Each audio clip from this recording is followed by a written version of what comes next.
Well, we really left it to the final hours of the offseason, but we finally have a good move. Toronto FC have signed Daniel Salloi from Sporting Kansas City in exchange for $300,000 in general allocation money, up to potentially $1 million in general allocation money based on performance metrics. An experienced winger in Major League Soccer, one of SKC's best players, a guy who has consistently been scoring in MLS, 7 goals in 3 of the last 4 seasons and 16 goals the season before that.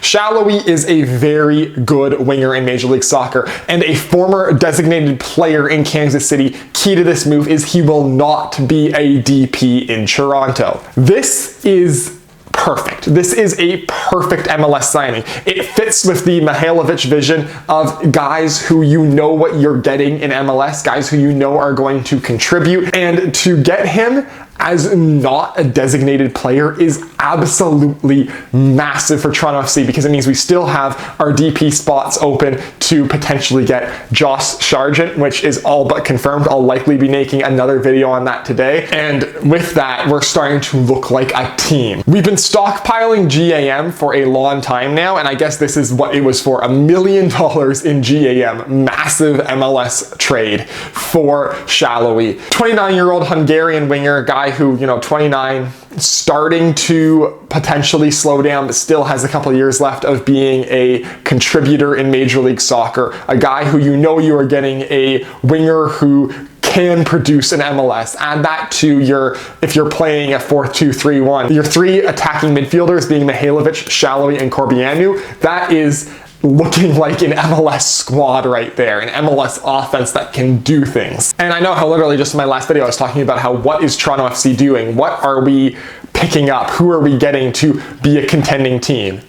This is exactly the type of move, a international, non-DP, high spend player. If Toronto FC is trying to build something like that 2017 team, this is Victor Vazquez, an elite non-DP player in MLS. This perfect signing, absolutely perfect. Now all we need is a striker for these 3 forward wingers / attacking midfield players to get the ball up to who can finish, and Toronto FC has a very competent MLS offense. And yeah, Salloi's best seasons in MLS might be a little bit behind him, but I mean, a change of team. Sporting Kansas City really has not been at its best in recent years. This could be a trigger for him to again elevate his game, get back to where he was in 2021 when he scored 16 goals in 30 games in MLS. But now all of a sudden Toronto FC has multiple capable high-level MLS players, something that we didn't have previously. And this is a type of player who we haven't had in a long time. A player of this quality to not be a designated player is something we have not added to this team in a long while. This is a massive get for Toronto FC. Honestly, just a fantastic signing all around. Yes, at 29, it is a win now move, and I'm not sure if this Toronto FC team is at the level quite yet where we're really contending for an MLS Cup, but if Sargent does indeed happen, which I think it will, and probably by the time this video gets uploaded it will have, this is now looking like a playoff team.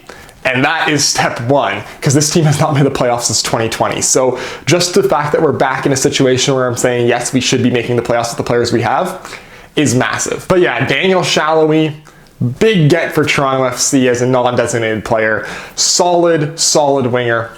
Honestly, nothing else I can say, just that this was a fantastic transfer. And honestly, this is the first transfer in a while, probably in a couple of years for Toronto FC, where I'm looking at it and I'm saying, I really like this. So that is for this video. As always, if you'd like to hit like, if you want to see more of my stuff, hit subscribe, follow me on Twitter, link is down below in the description, and I will see you next time.